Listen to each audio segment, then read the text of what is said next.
Bienvenue à toutes dans cette série spéciale été Summer Vibes, un été fun et zen. Et oui, le podcast Pause Libre prend aussi ses quartiers d'été. Je vous accompagne donc aussi pour un été serein et amusant. Je suis Ludivine, ta coach de vie spécialisée dans la gestion du temps et l'allègement de la charge mentale pour les femmes en couple avec enfants et qui travaillent. Si tu n'es pas encore abonné au podcast, c'est le moment de le faire pour ne rien manquer et peut-être même découvrir les anciens épisodes si tu m'écoutes pour la première fois. Du 15 juillet au 15 août, nous allons explorer ensemble des astuces et des conseils pour vivre des vacances inoubliables tout en maintenant un équilibre parfait entre détente et plaisir. Préparez-vous à un voyage estival en toute détente. C'est parti! Bienvenue à toutes pour ce nouvel épisode de Summer Vibes, un été fun et zen. Aujourd'hui, on continue notre série en abordant un sujet qui touche beaucoup d'entre nous, le perfectionnisme. On va explorer pourquoi il est important de s'en détacher et comment éviter la surcharge mentale et comment cela peut nous aider à fixer des objectifs plus réalistes et atteignables pour la fin de l'année. Alors, le perfectionnisme peut sembler être une qualité positive, mais il peut souvent entraîner du stress, de l'anxiété, une peur de l'échec qui nous empêche de progresser. Apprendre à lâcher prise et à accepter l'imperfection est essentiel pour avancer sereinement vers nos objectifs.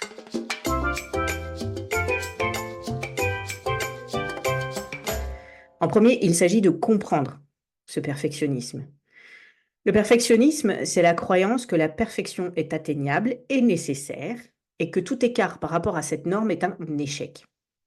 Cette mentalité peut affecter divers aspects de notre vie, y compris le travail, les relations et les objectifs personnels.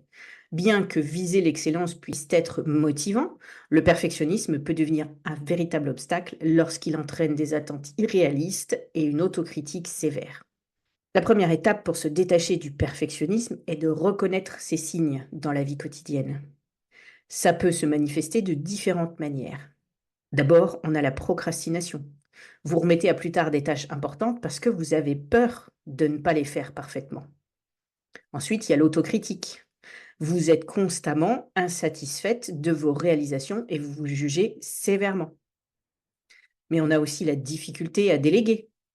Vous avez du mal à confier des tâches à d'autres parce que vous pensez qu'elles ne seront pas aussi bien faites que si vous le faisiez vous-même.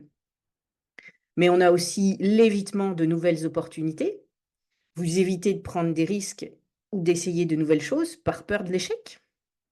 Et enfin, il y a une recherche constante d'approbation. Vous avez besoin de validation externe pour vous sentir bien dans ce que vous faites. Alors, ma suggestion est prenez un moment pour réfléchir à une situation récente où vous avez ressenti une pression intense pour être parfaite. Qu'est-ce qui a déclenché cette pression? Comment vous êtes-vous senti? Notez ces réflexions dans un journal pour commencer à identifier les schémas de perfectionnisme.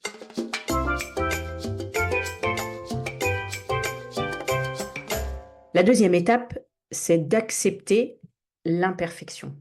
Oui, car l'imperfection fait partie de la vie et bien sûr que tout ne doit pas être parfait.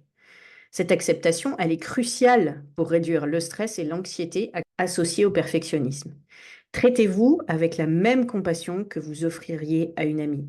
Reconnaissez vos efforts et célébrez vos petites victoires. Plutôt que de viser la perfection, concentrez-vous sur l'amélioration continue et les progrès. La réussite ne doit pas être définie par l'absence d'erreur, mais par la persévérance et l'apprentissage. Voyez les erreurs et les imperfections comme des opportunités de croissance plutôt que des échecs. Chaque expérience imparfaite peut vous enseigner quelque chose de précieux. Ma suggestion est que la prochaine fois que vous faites une erreur ou que quelque chose ne se passe pas comme prévu, prenez un moment pour réfléchir à ce que vous pouvez apprendre de cette situation. Posez-vous des questions comme qu'est-ce que cette expérience m'a appris? Ou comment puis-je utiliser cette leçon pour m'améliorer à l'avenir?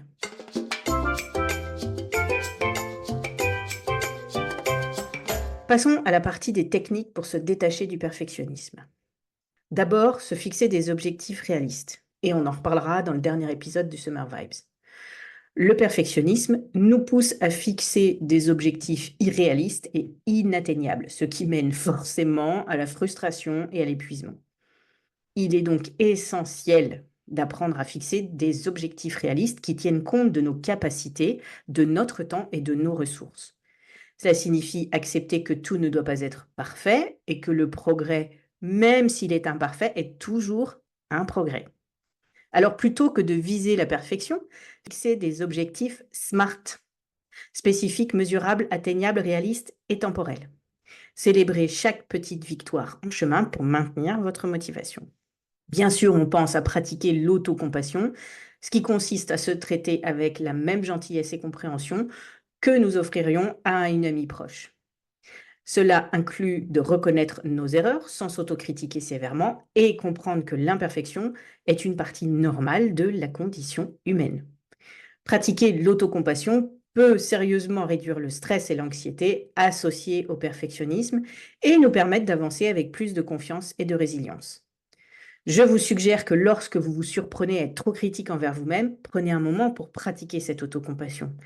Dites-vous des phrases apaisantes comme « Il est normal de faire des erreurs, je fais de mon mieux » ou « Je suis humaine et c'est bien d'apprendre de mes erreurs ». Vous pouvez aussi écrire une lettre bienveillante à vous-même, comme si vous écriviez à une amie, en soulignant vos efforts et vos intentions positives.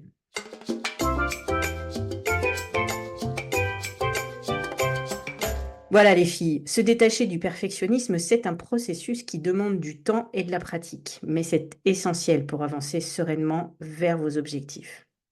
En acceptant l'imperfection et en pratiquant l'autocompassion, vous pouvez réduire le stress et l'anxiété et vivre une vie plus épanouissante. Le bonus des 10 commandements de l'été zen est toujours dispo avec le lien dans la description de l'épisode. Et la rentrée se rapproche de jour en jour. C'est pour ça que la semaine de la rentrée, je vous propose un challenge spécial rentrée sur 4 jours pour vous aider à bien préparer et vivre cette période souvent très chargée. Tous les jours, on se retrouvera en live pour un peu moins d'1 heure et aborder un sujet en particulier. Ne manquez pas les détails dans les prochains épisodes. Demain, on abordera un autre sujet important, cultiver la confiance en soi. Merci d'avoir écouté cet épisode de Summer Vibes, un été fun et zen. J'espère que cela vous a plu. N'oubliez pas de vous abonner pour ne manquer aucun épisode et de noter Pause Libre sur votre plateforme préférée. Cela permettra de mieux le faire connaître. Pour toutes mes actualités, inscrivez-vous à la newsletter avec le lien qui est dans la description de l'épisode et retrouvez-moi sur Instagram, YouTube et LinkedIn à Ludivine Cadeau Coaching. À demain pour un nouvel épisode.